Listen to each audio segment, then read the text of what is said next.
He originally just wanted to sneak into the next room by shimmying along the outer edge of the building, but to his horror, the entire structure now only had 2 windows left, his own rooms. This sent Nick into a full-on panic. He had no choice but to crawl back into room 1408. What was even stranger was that the emergency exit map on his door now only showed room 1408, with no other rooms listed. Confused, Nick peered through the peephole, only to see the hallway outside blocked by a solid wall. When he turned around, the windows that had been there just moments ago were now also walled up. It was a nightmare. The entire room, 1408, had become an airtight, unescapable prison. Just as he teetered on the edge of insanity, Nick thought of one last hope. He quickly grabbed his laptop from his bag and miraculously managed to connect to the hotel's Wi-Fi. He immediately video called his wife, telling her he was trapped in room 1408 at the Dolphin Hotel in New York, begging her to come rescue him. But just then, the sprinklers in the room suddenly turned on, flooding the space with water. His laptop shorted out, smoke billowing from the device. His last glimmer of hope evaporated.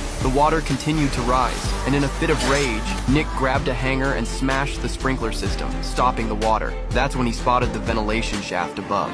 Maybe, just maybe, it was a way out.